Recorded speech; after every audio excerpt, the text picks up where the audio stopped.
Come on, there we go. That's a good thing, the histamine, the swelling that you get. Okay, serotonin it controls your mood stability. I talk about this all the time because if you're taking a drug that increases your serotonin level, a lot of times it will affect your sex drive. It affects depression, it controls your appetite, controls your sleep, and it also controls your sexual activity. And I've been talking about this for a while. Humans, of course, we're all primarily the same, as odd as that seems.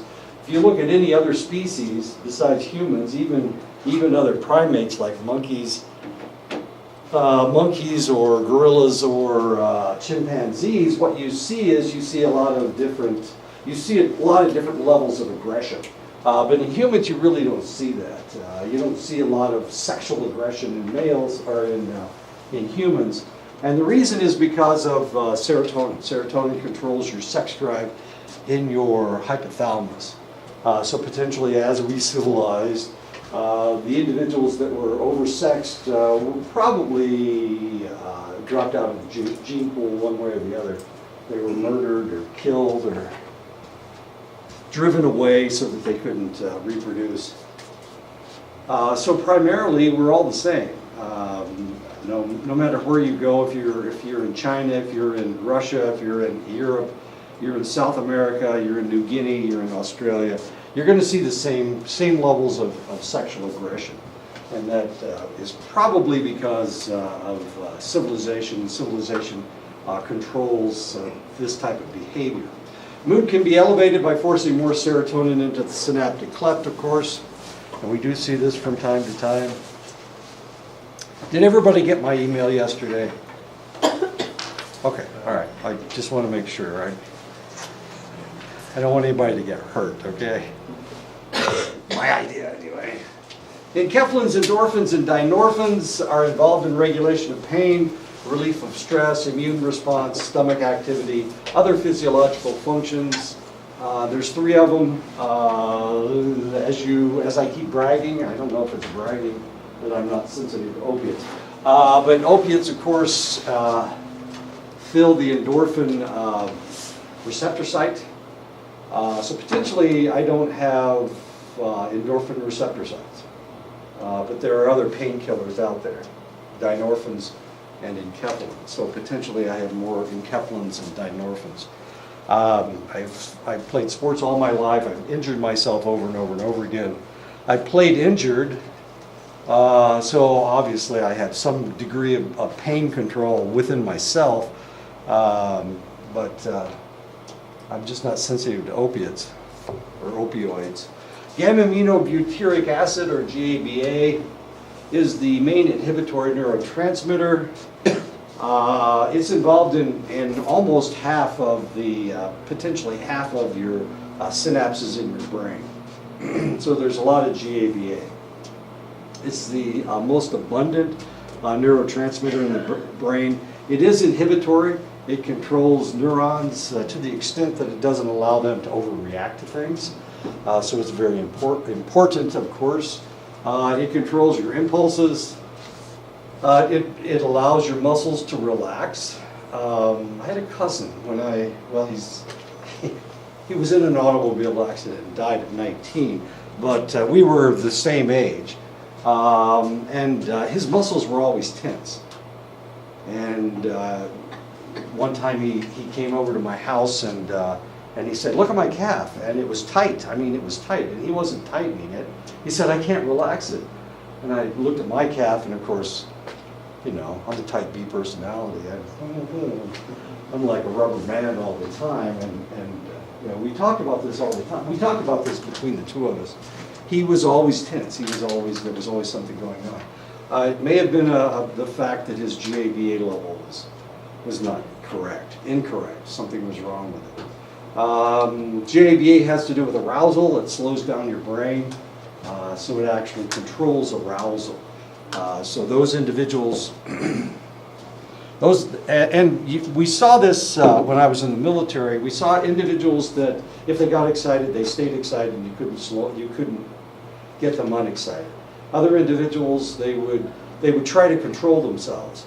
But there were select individuals who seemed okay, but if they got into a really exciting situation, they got into a combat situation, they couldn't control themselves.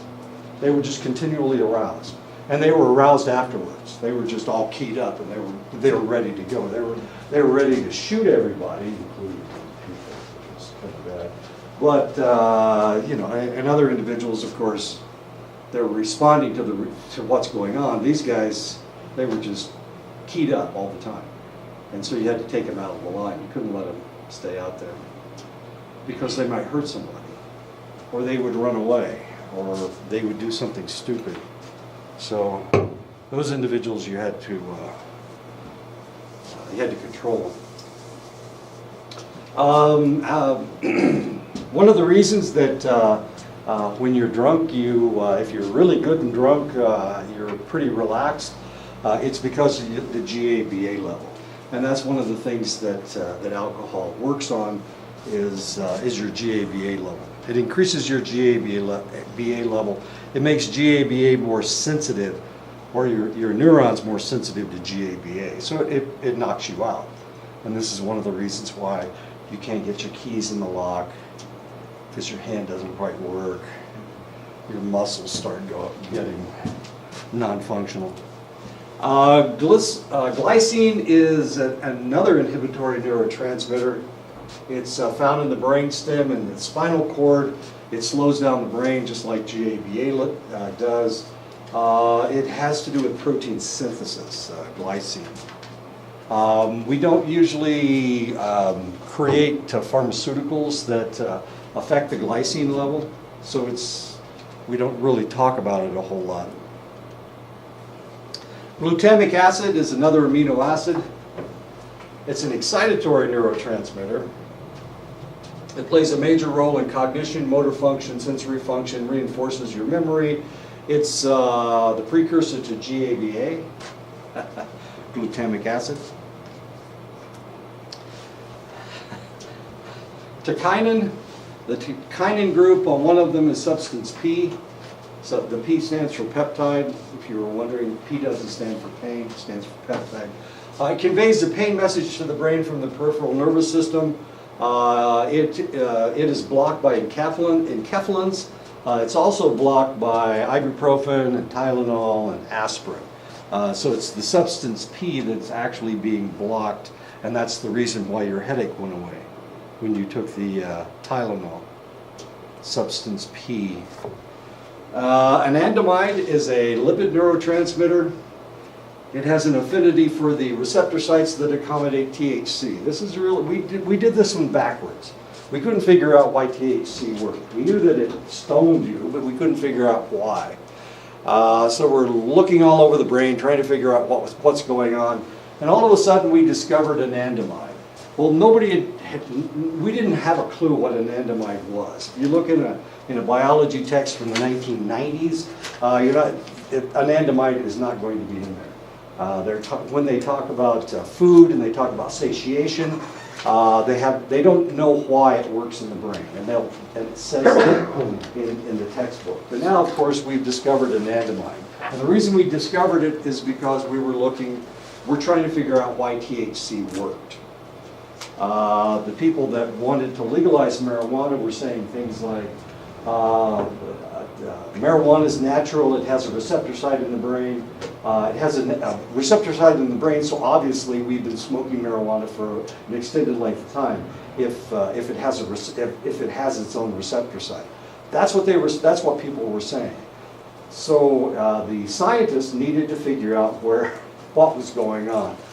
So they looked for decades to try to figure out why THC worked on people, why it made people stoned, and eventually we found anandamide. And what we discovered was that it works, it's primarily in the limbic system. It integrates the sensory experiences of your emotions. So it regulates emotions. And if you think of people, if you've ever been around somebody when they were stoned, one of the things is that they're really happy, They focus on one thing, and you can't get them off that, their thumbnail or whatever. It controls learning, it controls motor coordination, and it controls memory. If you think about people when they're stoned, they don't function very well, they can't move very well, they can't remember anything. Their short-term memory is blown away, and of course, if whatever happens to them while they're stoned, they don't remember it. They just don't remember it. It acts as an analgesic, anandamide does, as does THC. Well, not THC, it's a CBD oil that actually acts as an analgesic.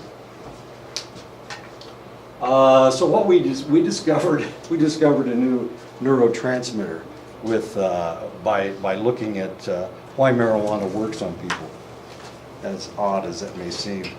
It also tells the body that you are not hungry anymore. That's anandamide's job.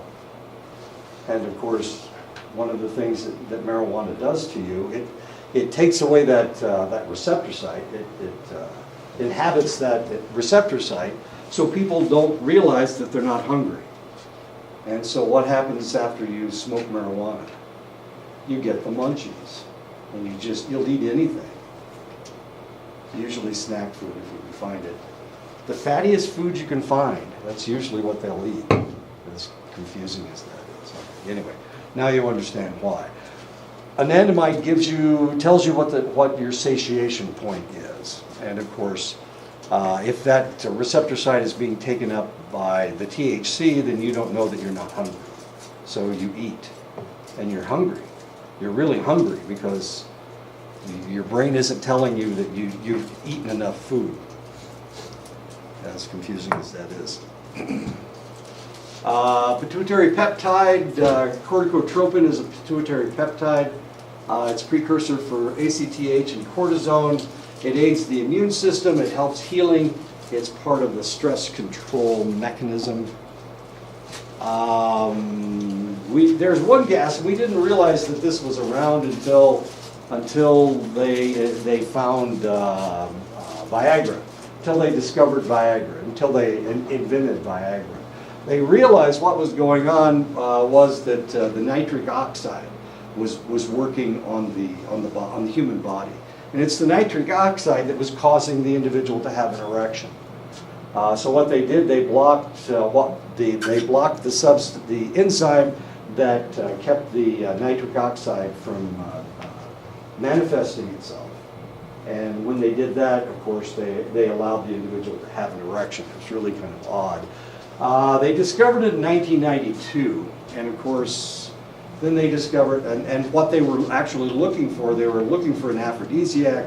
They were looking for something for erectile dysfunction. They were looking for something that had to do with allowing these individuals to have an erection again, since they hadn't had an erection due to their erectile dysfunction. Nitric oxide, of course, is necessary for the erection of the male penis. It helps regulate emotions.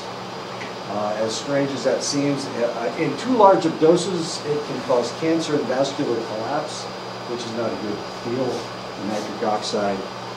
So it's not like you can just pump. And this is one of the reasons why people are so stupid. Sometimes they take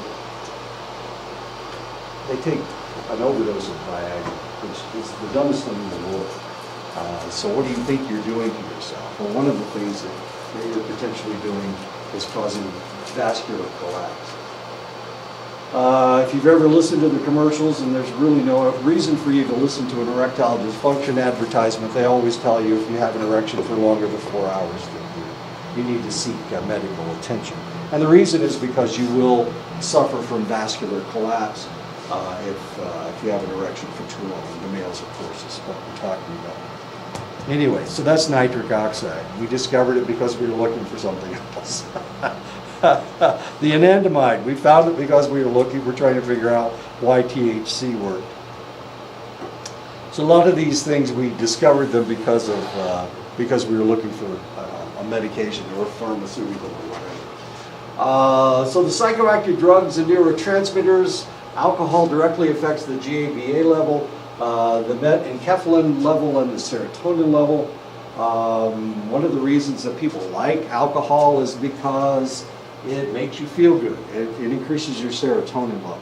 Now the problem, of course, is that as long as you're drunk, you've got a artificially elevated serotonin level in your brain. So what happens when you're not drunk? Guess what happens when you're not drunk?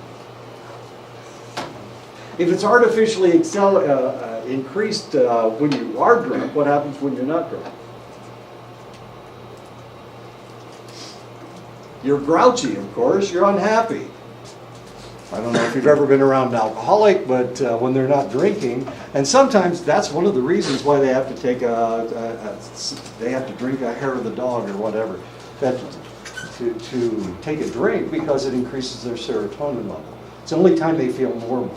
And I'm going to explain to you why they're not normal in just a second. You have to well, anyway, it has to do with down regulation. Benzodiazepines directly affect your GABA and glycine level. So benzodiazepines will decrease your GABA and glycine level, and that's what excites you. Marijuana, of course, works on the anandamide, the glycerol, the 2-AG, the acetylcholine, and dynorphin. Dynorphins, of course, have to do with the analgesic aspect of marijuana. Acetylcholine has to do with the fact that you shouldn't be driving if you're stoned. So how stoned can you be and still drive is the question. Well, we haven't figured that out yet. Alcohol is easy. Alcohol, people have been drinking for a really long time. They were drinking alcohol when people first started driving. So we know how much alcohol causes you to be non-functional. But marijuana, we haven't figured it out yet. And this is kind of a problem in Colorado, because they have all these automobile accidents that have to do with marijuana, but they don't know how much marijuana causes you to be inebriated. They haven't figured that out yet. So how much can you have in your system and still be functional? That's the question. And they haven't figured that out yet. They're having the same problem in Washington State. Heroin, of course, affects your endorphin, your enkephalin, and dopamine levels. It raises your dopamine levels, and it blocks all your feelings and pain. LSD affects your acetylcholine, dopamine, and serotonin, especially your serotonin. Well, it really all depends on how you feel before you drop your acid. If you drop acid and you're grouchy, then you're going to have a really bad trip. You're going to have a horror movie of a trip. If you're happy when you drop acid, then you'll have a happy trip. You'll have one of those psychedelic things that you see in the movies, where flowers come flying through, and people are walking along, and it looks like they have wings and whatnot, and all that stuff. I know. I lived through these times, so it was really kind of interesting. Somebody would do something stupid. People on LSD sometimes think that they're super people. So they'll do things, and then of course somebody brings them into the emergency room, and you're trying to treat them, and they're going, "Dude, you're bringing me down, man. Come on," because he was having a good trip, and now all of a sudden, because he's in the emergency room, because you're digging around on whatever open wound he has, he tells you that you're bringing him down, man. You're going to give me a bad trip, man. Come on. Okay. Nicotine affects your epinephrine, your endorphin, and your acetylcholine levels. Cocaine and amphetamines affect your dopamine, epinephrine, norepinephrine, serotonin, and acetylcholine. These are all fairly positive things. Sometimes your serotonin level is decreased, so cocaine can actually make you aggressive, and that's kind of dangerous sometimes. MDA and MDMA, ecstasy, really increase your serotonin level, really increases your dopamine level. Epinephrine, not really so much. It does increase it to some extent. Norepinephrine level really skyrockets, so you feel really damn good. PCP, of course, is angel dust. PCP increases your dopamine level and makes you feel good. It increases your acetylcholine level, making you almost superhuman, and also your alpha indocyanine level. But PCP makes you impervious to pain, as strange as that may seem, and that it gets kind of interesting because you can't be hurt, and you don't realize you're being hurt. So, I mean, people can cut your arm off and you won't realize you're still swinging your stump around trying to hit them. Neurotransmitters attach themselves to receptor cells on the receiving entity, the muscles, the organs, or the other neurons that are chemically structured to only accept the that neurotransmitter. However, select receptor sites may have different functions for the same neurotransmitter. There are 7 types of serotonin receptors, each of which has a slightly different function. So serotonin isn't the same wherever it goes. Wherever it is, it has 7 different functions. Dopamine has 5 types of receptor sites. They're referred to as from D1 to D5. It's the D2 receptor site that is affected with the psychoactive substances in the brain. And that's the reason, that's part of the reward reinforcement pathway. Each neuron maintains and transmits only one type of neurotransmitter, except for neurons that transmit epinephrine, which may also transmit norepinephrine. For the longest time, we thought norepinephrine and epinephrine was the same, were the same things. But then we realized there were 2 different chemicals because we were getting 2 different reactions from select receptor sites. So we realized that there were actually 2 different chemicals, and they were doing 2 different things. A neuron may have a receptor site for a number of neurotransmitters. I mean, most neurons do. They especially have an excitatory receptor site and an inhibitory receptor site. A neuron is stimulated when it receives enough neurotransmitter to create a chemical imbalance in the neuron that forces sodium and potassium gates to open. If you've taken 255, and all of you have, you understand what I'm talking about. The increase of positively charged sodium and potassium ions from the outside of the neuron floods out of the negatively charged chloride ion, causing an electrical chain reaction all the way down to the axon terminal.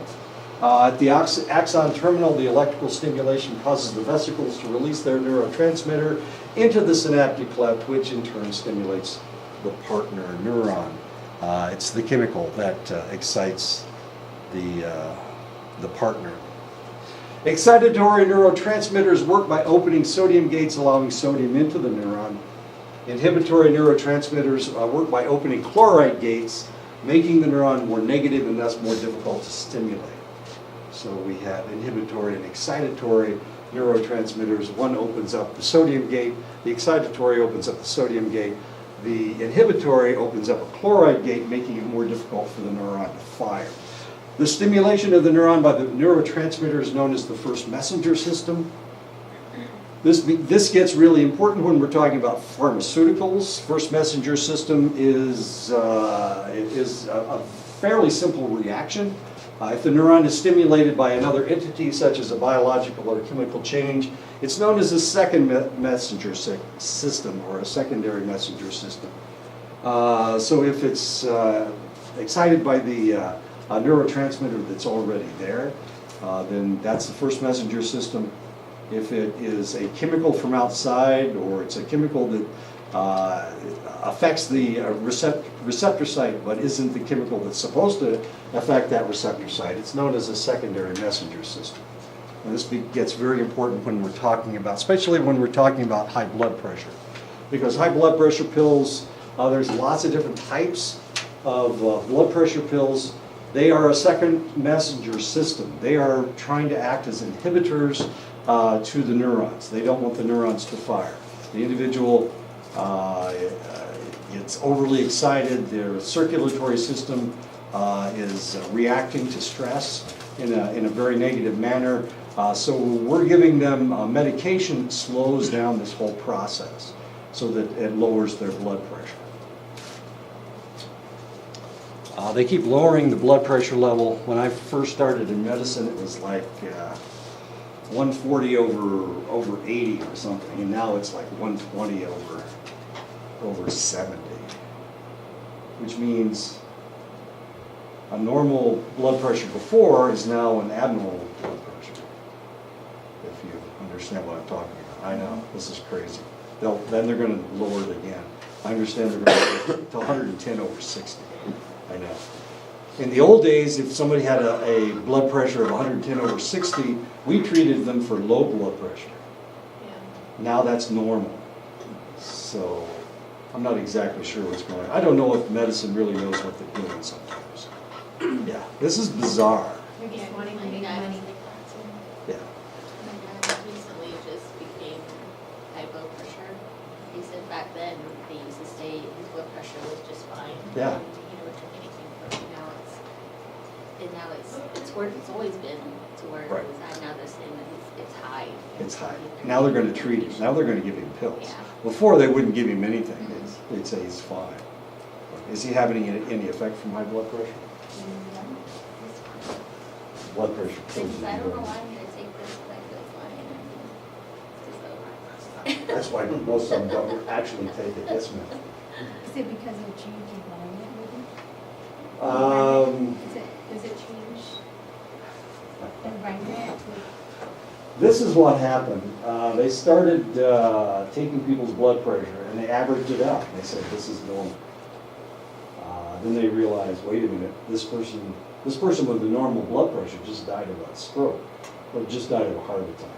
So then they decided that it needed to be lower than what the average was. So they lowered it. Then they realized, wait a minute, people are still stroking out at 130 over 80 or whatever, 75, I guess. They're still stroking out, so maybe we need to lower it. And then the pharmaceutical companies got involved. And you've got like 20% of the population has normal blood pressure, and everybody else has high blood pressure. So the pharmaceutical companies started, and almost everybody takes high blood pressure. Almost everybody takes statins for cholesterol. Almost everybody. Over 40. Everybody takes statins. It's nuts. And my father-in-law was using the mix. They scared me.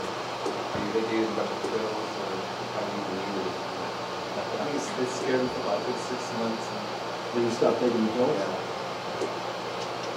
They'll watch him, and if he dies of a heart attack or a stroke, then they'll say, see, you should have taken the pills. If he doesn't die of a heart attack or a stroke, they'll assume that he's an anomaly. He's an outlier. You can't convince medicine of anything. So the question is, should you be taking these pills or shouldn't you be taking these pills? And I don't have an answer for it. But everybody's different, you know. They are. Everybody's different, and I think a lot has to do with the environment. Because when we're in a certain place like Seattle, Sure. high blood pressure is, I think it's up. It is in Seattle. Yeah, when you come here, it's like, it's lower. Now, why would that be? And the elevation, There you go. You're at 7,500 feet here. In Seattle, you're at sea level. yeah. Okay. What kind of weather do you have? It's, It's clear almost all the time. Okay. In Seattle, it's overcast almost all the time. So the barometric pressure is a lot stronger than it is here. So there's so many different factors. yeah. And none of them have to do with what's going on with me. It all has to do with the environment that I live in. If it's a toxic environment, if there's a lot of air pollution, it's a lot harder to live in. If I'm a runner, that changes everything. All bets are off all of a sudden. If I'm a weightlifter, all bets are off once again. It changes everything. So we can't. But what medicine wants to do, they want to average everything out. They want to treat people with high blood pressure and not treat people with low blood pressure. Those people don't exist. But if they did exist, they wouldn't treat them. But they want to treat everybody. Somebody's making money. Oh, it's money. A lot of people are making money. So what does that mean? Does that mean not to take the blood pressure pills or to take the blood pressure pills? And the answer is, if you don't take them and you die younger, you should have taken the blood pressure pills. That's the answer. My dad still takes the pills. Of course he does. Of course he does. It doesn't hurt him.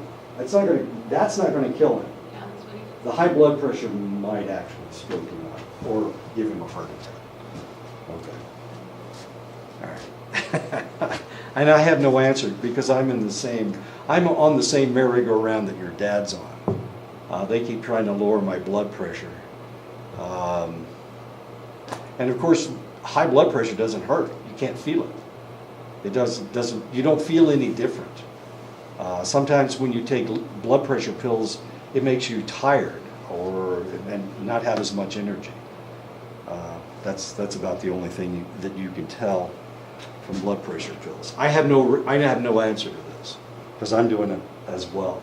I mean, I just took a blood pressure pill before I came to work. I took a whole fistful of pills. But I take other stuff. I take shit that I just came up with myself.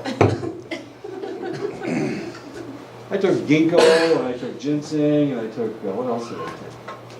What else do I take? Come on, what else do I take? I take multivitamin. I took a baby aspirin to thin my blood out. What else did I take? DHEA, which theoretically is a steroid, which should be blowing my liver out, but I seem to be okay. I took Prilosec for stomach acid. Okay. Anyway, I've been doing this for decades now, so we'll see what happens. We'll see when I die. Just ask Travis; he knows. He'll tell me when I'm going to die. Let's keep it a secret, just between us. Okay, there we go. The neurotransmitter can't remain in the synaptic cleft, of course. Otherwise, the reaction wouldn't stop, and we'd be all stiff because we couldn't move. This occurs in one of two ways. We have to remove it. We have to get rid of it. And there's two ways to get rid of it. One, it takes it back up, and it's known as reuptake. Serotonin uses a reuptake to get out of the synaptic cleft. Because it's taken back up, we have a select amount of serotonin. We don't need that much serotonin in our system. So if you take a medication to increase your serotonin level, what you're taking is a reuptake inhibitor. You're taking something that stops the reuptake of serotonin. And there are a bunch of neurotransmitters that are reuptake-esque. Norepinephrine is another one. The other way to do it is to shoot a chemical in there that breaks it down. It's an enzyme.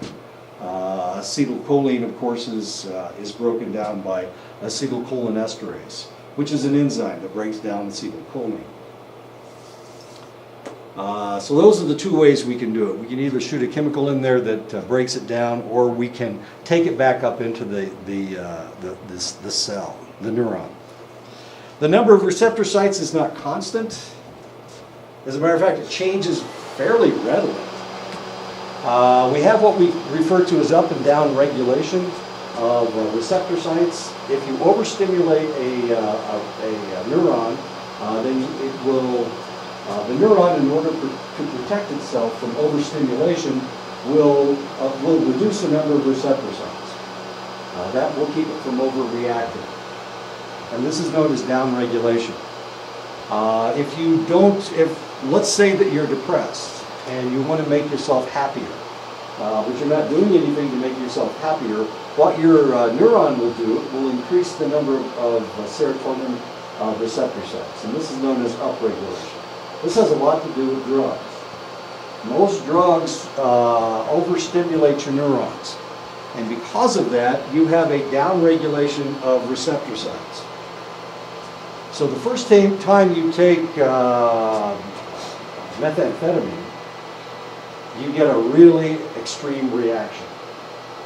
But now you've overstimulated all those neurons.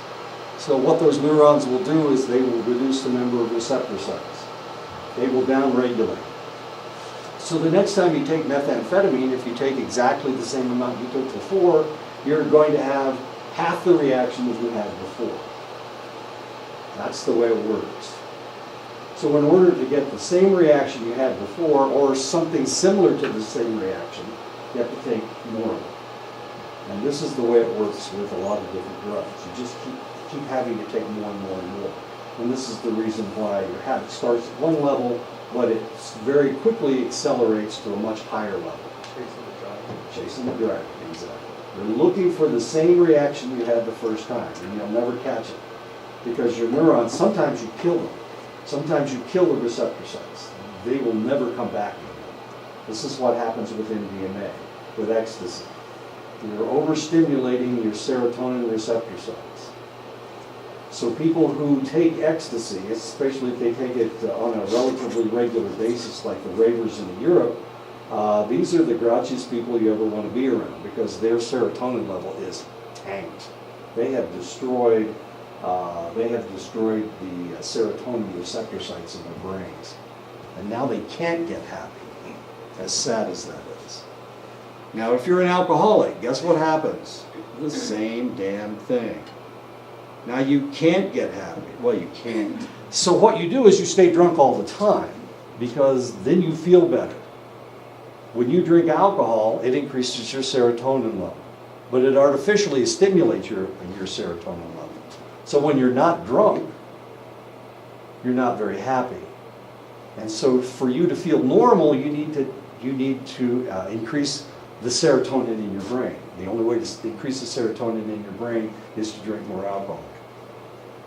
So once again, you're not chasing the dragon this time. I'm not sure what you're chasing, but you're chasing something. But you'll never catch it. And this is the problem. You're creating a superficial environment in your brain that you can never get back again. That's the problem. I told you once that if you use anything, alcohol or tobacco or marijuana, there are things that you'll never get back again. There's time that you'll never be able to get back again. And that's just the way it is. We don't talk about it very much because we want you to stop. And so we tell you, well, if you stop smoking within 10 years, you'll be back to where you were before. Well, it's not really true. You've already cut years off your life, and you'll never get that time back. It's just the way it works. You messed up, and you're going to stay messed up. There's nothing you can do. I can't give you back time. It's just not that, it doesn't work that way. I apologize, but that's just the way it works. You use this shit and you mess yourself up. I almost used the F word, but I don't use that F word. You really messed yourself up. Okay. Psychoactive drugs work because they act as either agonists or antagonists. A lot of times kids will they'll do things because it's cool to use things. And you know, it's nice to tell them that if you stop, then everything will go back to normal. And it does go back to normal, but you'll never get the time back. The time's gone. It's already gone. It's like my spleen. I'm spleenless. And they told me, well, when people lose their spleen, it cuts about 10 years off their life. Well, there's no way I can get those 10 years back. It's gone. There's nothing I can do about it. I can't go back and not play that soccer game.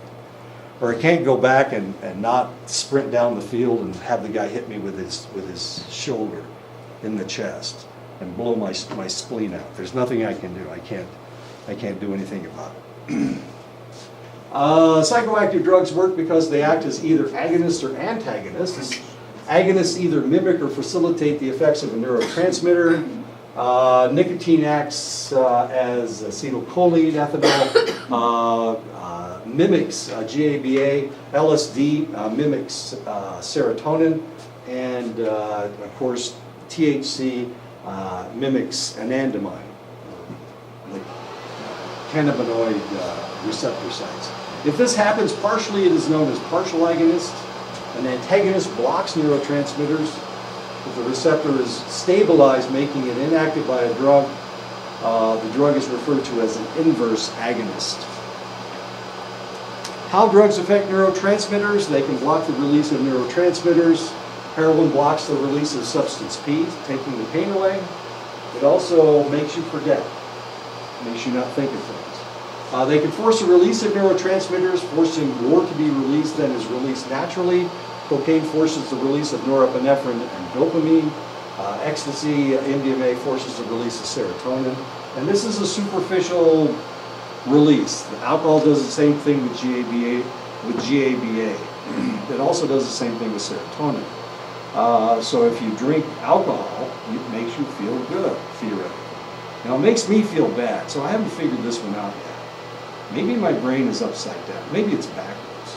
If opioids don't work on me and alcohol makes me depressed and caffeine doesn't work on me, is it possible that I am an alien creature from another planet? How come I don't get to have a good time? That's not fair. Why am I so boring? That question has been asked by a lot more people than you can imagine. But the drugs can prevent the reabsorption of the neurotransmitter. Selective serotonin reuptake inhibitors block the reuptake of serotonin, elevating the person's mood. It takes a while. It takes about 6 weeks. Kicks in about 4 to 6 weeks. You can't just start taking SSRIs and the next day you feel good. It doesn't work that way. The drugs can inhibit an enzyme that helps synthesize the neurotransmitter. Blood pressure medicines inhibit enzymes that allow the production of norepinephrine, which would cause high blood pressure if allowed to be released in the synaptic cleft. And of course, not all blood pressure pills are the same. Some of them are beta blockers. Some of them are calcium channel blockers. There's just a whole myriad of blood pressure pills. So how did we discover all these blood pressure pills? Well, normally what happened was we gave them this medication for something else. And then we realized, oh, it's lowering his blood pressure. This is kind of cool. Or we gave somebody a blood pressure pill and they still died. And we realized, wait a minute, we were using a beta blocker. We should have used a calcium channel blocker. Then they realized that there were other ways to do this. So all blood pressure, high blood pressure, is not the same. Some people are hypersensitive to salt. African Americans tend to be hypersensitive to salt. So we give them a different medication than I'm taking. I'm taking right now. Who did I talk to that's taking the same stuff I am? My sister? I think it might have been my sister. Yeah, she's taking the same blood pressure pills that I am. As cool as that is. Drugs can inhibit enzymes that break down neurotransmitters in the synaptic cleft, allowing the neurotransmitter to remain in the cleft. Methamphetamine inhibits monoamine oxidase and catechol-O-methyltransferase, which breaks down norepinephrine and epinephrine in the synaptic cleft. And that's why methamphetamine works. It increases your epinephrine and norepinephrine level by blocking the monoamine oxidase through using this enzyme. The drug can interfere with the storage of the neurotransmitter. The drug can be a combination of any of these interactions, and that's how they work. But we had to figure this out. We had to figure out why they worked. Pharmaceutical companies do experiments on this stuff all the time. They're looking for new pharmaceuticals. Well, some drugs have desired effects like making the individual resist fatigue or block pain. They can also be dangerous. Cocaine forces the release of norepinephrine and dopamine, which makes the individual not only stay up beyond normal exhaustion, but respond in an overly excited and sometimes violent manner, which is not good. Heroin blocks pain and creates a euphoric sensation by attaching to receptor sites in the reward reinforcement pathway, but unfortunately it also attaches itself to the breathing center, depressing your respiration, and you stop breathing, which isn't good, and then you die. Unless we can get you the Narcan, the naloxone. Naloxone blocks the whole mechanism, the whole opioid mechanism. So since it blocks it, it allows you to start breathing again. You can also use naloxone for alcoholics. It has to do with the reward reinforcement pathway.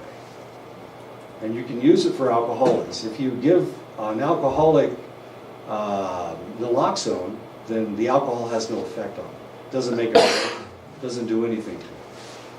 So you can actually use it to treat alcoholism as well. But of course, naloxone's kind of expensive.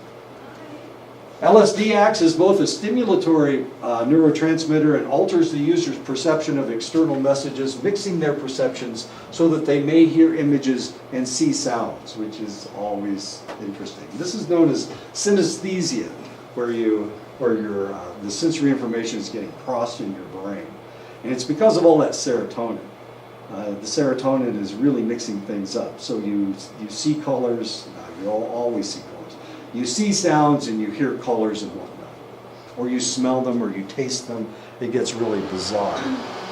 So if you talk to somebody who is an LSD user, they'll say, "Oh man, that's purple, it tastes like grape." Wait a minute, it's a color, it's not a flavor. "Oh yeah man, it tastes like grape." And red, that tastes like cinnamon. Everybody knows that, that kind of stuff. Other psychedelics block the action of acetylcholine, creating hallucinations, which is always a lot of fun. The body may deal with drugs in several ways. It can build up a tolerance to them. Remember the upregulation and downregulation situation? Here we're talking about a downregulation. One of the things that you need to remember about the human body, it always wants to be normal. It wants to be average. It wants to be balanced.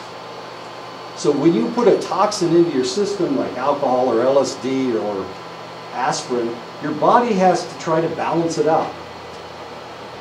Sometimes you can overstimulate things. You can take so much aspirin that it blows out your liver. This kind of stuff happens. But your body is trying to balance itself, and it'll do the same thing in your brain. That's why it's upregulating and downregulating. If it needs more serotonin, it will create more serotonin receptor sites. But if you're drinking too much alcohol, then it will try to balance that by creating a tolerance. It will build up a tolerance to that.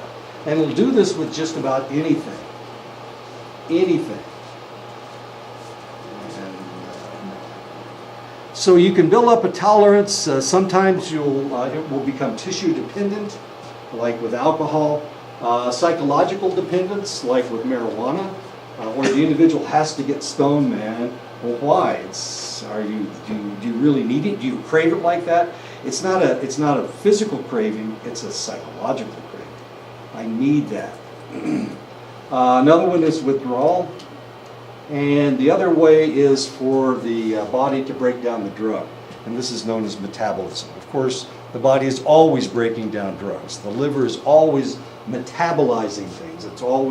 It's trying to take this toxin out of the body because it creates an imbalance. So the body wants to be balanced again. Any foreign substance will be treated as a toxin in the body. The liver and the kidneys will try to eliminate it so that it cannot do any damage. If the individual continues to use the substance, the body will adapt to having the drug present. And that's what happens with alcohol or nicotine, or tobacco. The first time, if you are a smoker, the first time you smoked, you probably puked, you turned green. Eventually, of course, your body got used to it and you build up a tolerance to it. I can remember the first time I had a beer. Beer looks good. It was a cup of beer out of a keg, and it had this foam on top. Well, foam looks kind of like icing, doesn't it? Well, it doesn't taste like icing. Anyway, so I went to this kegger. I was only 17 years old. I was breaking the law. Well, I was in Indiana, so drinking age in Indiana has always been 21.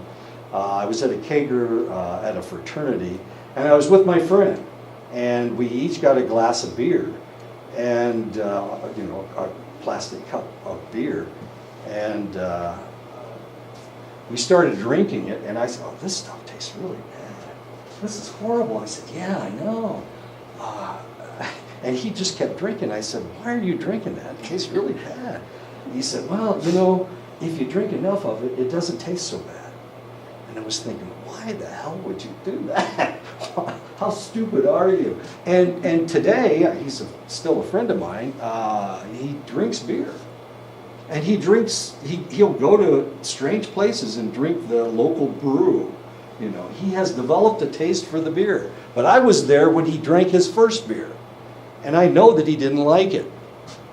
Because I didn't like it either. I put mine down. I actually hid it behind a potted plant.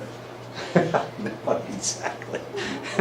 But he carried his around like he was cool. And of course, I didn't have a beer. Everybody kept trying to give me a beer. And no, I don't like that stuff. And he carried his around and drank that whole glass of beer, even though he didn't like the taste of it. Can you imagine how stupid that is? Anyway, so what we do is we develop a taste for things. And I'm not immune to that. I didn't like black olives. And my first wife talked me into eating black olives. So in order to be sexy, she'd come up and she'd pop a black olive in my mouth. You know, kind of like grapes. Oh, God. And there was a message behind that. And I took that message and I was conditioned to eat black olives because it had another meaning other than olives that are ripe. Okay, anyway. And now I put black olives in my spaghetti sauce. So I eat black olives all the time. Now I've developed a taste for black olives. My first wife's gone, of course, but I still have developed a taste for them. This adaptation of presence of a toxin is called a tolerance. Remember, we've got we have a downregulation taking place. It's a toxin. So the number of receptor sites is decreasing in your brain. So you're getting less of an effect than you got before. And this is known as a tolerance. Tolerance to drugs will force the individual to take more and more of the drug to get the same effect. And we're going to talk about just how horrible this can be. The methamphetamine user will achieve a certain level of euphoria and energy the first time that they use it. And then they're always chasing the dragon, as Francis was saying. If they use every day for 100 days, by the 100th day, they will have built up a tolerance for the drug that will necessitate a 20 times increase in the amount that they used the first time to get the same effect. So they'll have to continue to increase the amount that they're taking. So as a pusher, let's say that I'm in it for the bucks. As a pusher, I will give Francis his first dose of methamphetamine. Right. And it makes you feel really damn good. So then the next day you come to me and you say, can I have some more? And I'll say, sure, here, I'll give you that. I can't give this to you, but I'll sell it to you for $10. And this is a double dosage of what he had before, so he's going to get the same effect. So the next day he comes back to me and he says, can I have some more? I say, sure, but it's going to cost you $20 today. I'll give you twice as much as I gave you yesterday, but it's going to cost you $20. So he uses, he gets the same effect. Now guess what happens the next day? Now it's $40. Okay. And this is going to keep going on for about, it's going to go on until you run out of money. But all of a sudden, you're paying me. It's like the price is right. Exactly, the price is right. And he gets real interesting about he's trying to deal, but I'm the one with all the cards because you're the one that's using it. I'm not using my own product. I don't have to worry about it. Anyway, and this is the kind of stuff that happens. So the more you use, of course, you stop sleeping. Sorry about that. You're not eating as well as you were before. So your body changes. Your body changes a lot. The other thing that happens is that it makes your skin feel funny. Makes your skin feel funny, and all your hair follicles are standing up. So they're being stimulated all the time. So a lot of times these people will pick at themselves. And that's what this is all about. This is why they've got all these sores all over their bodies. Their immune system is also being depleted. They are immunocompromised. So, this is only after 3 months. This guy's got all these sores all over his face. This is what he looked like before. This is what he looks like now. This is after 2.5 years. You can see how much weight this lady's lost out of her face. This lady's picked at her face so much that she's got sores all over her face. and scars, which is always attractive. Anyway, that's what happens. And now I've hooked you, and now you're one of my best customers. Thank you. Okay. And you'll do anything to get money. You'll even sell me your kid. And, which is as ugly as it can possibly be. This is real. I mean, this kind of stuff happens. And it happens everywhere. It happens in all communities. It's not just the Native community, it's also the white community, it's also the Hispanic community. Not so much in the black community, because they kind of protect each other. They protect themselves. They're not as addictive, their personalities aren't as addictive as other people's personalities. So you see less alcoholism in the black community, you see less drug abuse in the black community. I'm not saying you don't see it, but you see less of it. Because people protect each other in that community more than any other community, which seems kind of odd because the police seem to be attacking them all the time. In order for tolerance to occur, sometimes the drugs must be taken irresponsibly. If the individual is taking Valium at a higher doses than the doctor prescribes, or the doctor prescribes heavy dosage of the medication, the tolerance will be accelerated. So the more that you take, the faster the tolerance will occur. Research shows that there are individuals who have built up a tolerance to the degree that they were using 100 to 200 times the standard dosage. Now, when somebody comes into the emergency room and you're talking about Valium, we know what the normal dosage is, and they will tell us how much they need. We think that they're talking about for the next month. They're talking about today. But of course, as an emergency room doctor, he's not going to give you a month's worth of Valium. It's just not, doesn't happen. For one thing, he doesn't have that privilege to give out that much medication. He can give you a week's worth, maybe. Or he can give you enough for today. Or he might give you enough for later on in the week, but certainly not a whole month's worth. So what they'll do is they'll hit our emergency room, then they'll go down the street and hit the next emergency room, then they'll go down the street and hit the other emergency room to get enough stuff for today. Tolerance will return to normal if the drug is no longer used, of course, but they have to go cold. They don't have to go cold turkey, but they have to clean up. They have to detoxify in order for them to clean up. There are several different types of tolerance. One is dispositional tolerance. The body accelerates the metabolism of the drug by producing more of the enzyme used to metabolize the toxic substance. The more people drink alcohol, the greater their tolerance because of dispositional tolerance. And the enzyme that they are producing is alcohol dehydrogenase. We have a select amount of alcohol dehydrogenase in our stomachs. As Europeans have a fairly high level of alcohol dehydrogenase, and that's the reason that you see so many Europeans are drinkers.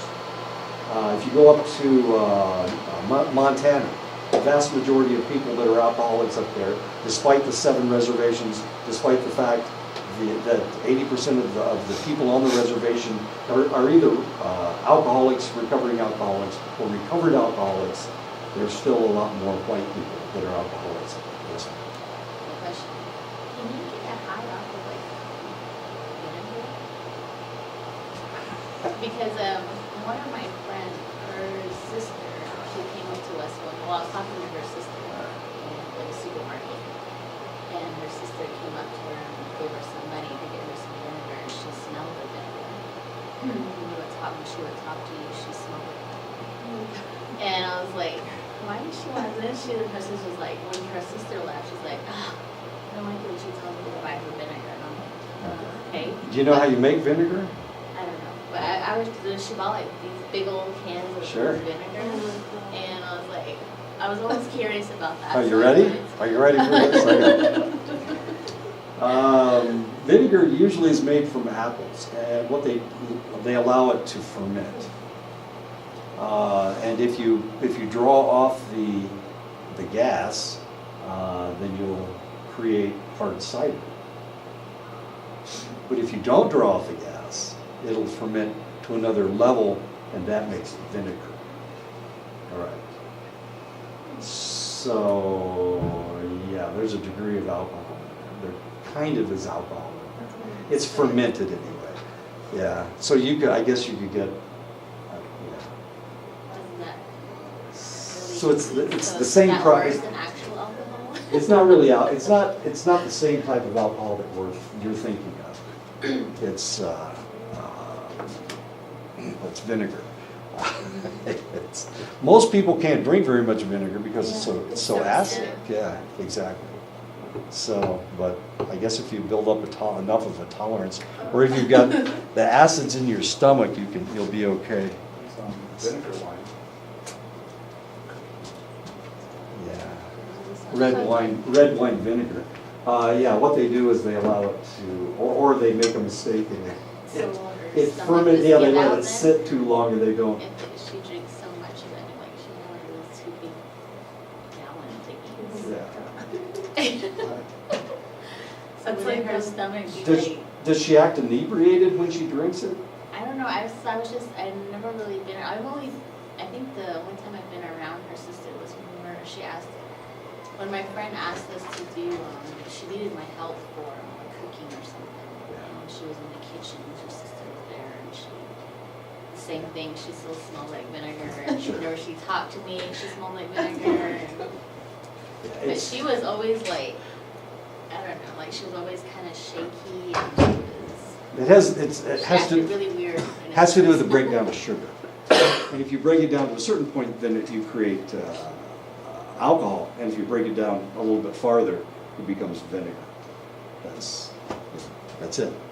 That's the answer right there. It's always interesting to me to like hear what people drink. Like the same thing with like the vanilla extract. Like some people will drink that. Well, it's 12% alcohol. It's alcohol.